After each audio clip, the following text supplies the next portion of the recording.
ነጋድራሱ በኢትዮጵያ የመጀመሪያው የትሬዲንግ ሳይኮሎጂ የአማርኛ መጽሐፍ። መቅድም የአዲሱ ዘመን የፋይናንስ መሪ የስነ ልቦና ቁልፍ። ከዘመናት በፊት በሀገራችን ኢትዮጵያ ታሪክ ውስጥ ነጋድራስ የሚለው ስም ትልቅ ክብርና ኃላፊነት ያዘለ ማዕረግ ነበር። ነጋድራሱ ተራ ነጋዴ አልነበረም። እሱ የነጋዴዎች ሁሉ አለቃ፣ የንግዱ መስመር መሪ፣ የጉዞ ጀነራልና የንብረቱ ጠባቂ ነበር። ከወደብ እስከ መሃል ሀገር በሚደረገው አድካሚና አደገኛ ጉዞ በረሃውን አቋርጦ ሽፍታውን ተከላክሎ ቀረጥ አስከፍሎና ስርዓት አስይዞ ለትርፍና ለስኬት የሚበቃው በነጋድራሱ ጥበብና መሪነት ነበር። ነጋድራሱ መንገዱን ያውቃል፣ የአየር ንብረቱን ይተነብያል። ከሁሉም በላይ ደግሞ በጭንቅ ጊዜ የሚወስነው ውሳኔ የብዙዎችን ሕይወትና ንብረት ይታደጋል። ዛሬ ላይ ቆመን ወደ 21ኛው ክፍለ ዘመን የዲጂታል ዓለም ስንመለከት ያ ታሪካዊ የንግድ መስመር ከገደላ ገደልና ከበረሃ መንገድ ወደ ኢንተርኔትና የፋይናንስ ገበያ ተቀይሯል። የጫኑት ወርቅ፣ ቡናና የዝሆን ጥርስ ዛሬ ፎሬክስ፣ ክሪፕቶና አክሲዮን በሚባሉ ዲጂታል ንብረቶች ተተክተዋል። ነገር ግን ምንም እንኳን ዘመኑ ቢቀየርም ቴክኖሎጂው ቢራቀቅም የንግዱ ዓለም መሰረታዊ ሕግና የሚያስፈልገው የአመራር ጥበብ ግን አልተቀየረም። ወዳጄ፣ ይህን መጽሐፍ በእጅ የያዝክ የዘመኑ ወጣት፣ አንተ የራስህ የፋይናንስ ዓለም ነጋድራስ ነህ። ዛሬ ብዙ ኢትዮጵያውያን ወጣቶች በአንድ ሌሊት ሀብታም የመሆን ወይም ጌት ሪች ኩዊክ ህልም ሰንቀው ወደ ንግዱ ዓለም ይገባሉ። ላፕቶፕና ስማርት ስልክ በእጃቸው ስላለ ብቻ የገበያውን ማዕበል መቆጣጠር የሚችሉ ይመስላቸዋል።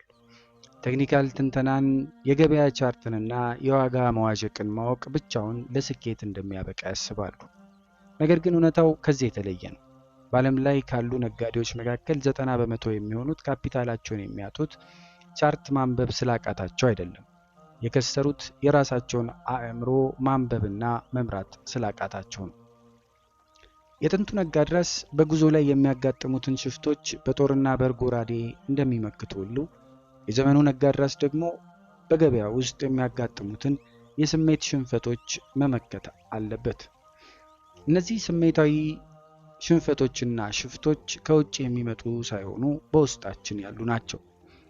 ምናልባትም በስም መጥራት ካለብን ፍርሃት፣ ስግብግብነት፣ ተስፋ መቁረጥና ከመጠን ያለፈ እብሪት ወይም ኢጎ ልንላቸው እንችላለን።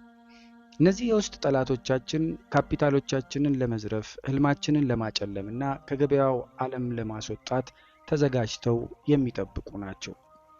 ይህ ነጋድራሱ የተሰኘው መጽሐፍ የተዘጋጀው ለዚህ ዓላማ ነው። ይህ መጽሐፍ እንዴት ገንዘብ እንደምታገኝ ብቻ የሚነግርህ የሂሳብ መዝገብም አይደለም። ይልቁንም ገንዘብን የሚያመጣውንና የሚጠብቀውን አእምሮ እንዴት እንደምትገነባ የሚያሳይ የህይወትህ መርህ ነው። ገበያው ለማንም አያዳላም። ገበያው ስሜት የለውም፣ ርህራሄ አያውቅም፣ ወይም አንተን ለመጥቀምም ሆነ ለመጉዳት አይሰራም። ገበያው ልክ እንደ ውቅያኖስ ነው።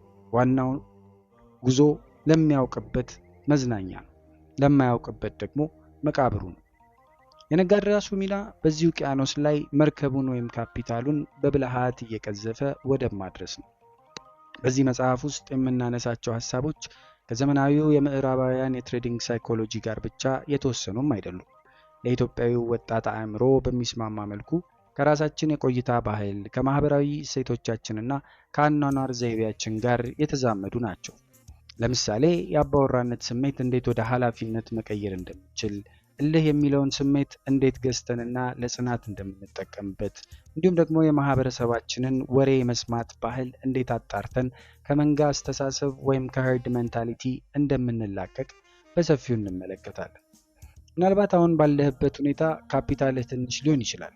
ምናልባትም ከቤተሰብ ወይም ከጓደኛ በተበደርከው ገንዘብ አሊያም ከምግብህ ቀንሰህ ባጠራቀምከው ጥቂት ገንዘብ ትሬድ ማድረግ ጀምረ ይሆናል።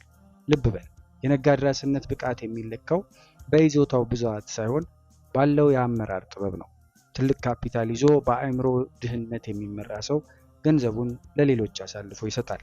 በትንሽ ካፒታል ተነስቶ በጠራ አእምሮና በጠንካራ ስነ ልቦና የሚመራ ሰው ግን የነገው የፋይናንስ ሉዓላዊነት ባለቤት ይሆናል።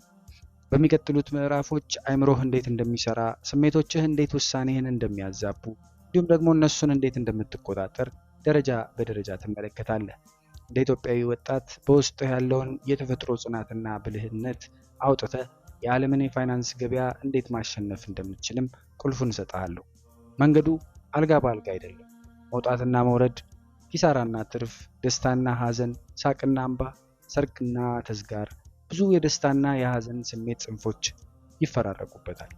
ነገር ግን የጥንቶቹ ነጋዴ ራሶች በረሃውንና ዳገቱን አልፈው ግባቸውን እንደመቱ አንተም በአእምሮህ ጥንካሬ ታግዘህ የራስህን የፋይናንስ ታሪክ እንደምትጽፍ ባለሙሉነት ነኝ። አንተ የራስህ ህይወት፣ የራስህ ውሳኔና የራስህ ካፒታል ነጋዴ ራስ ነህ። በትዕግስት በጥበብና በእውቀት ለመምራት ተዘጋጅ። መልካም ንባብ።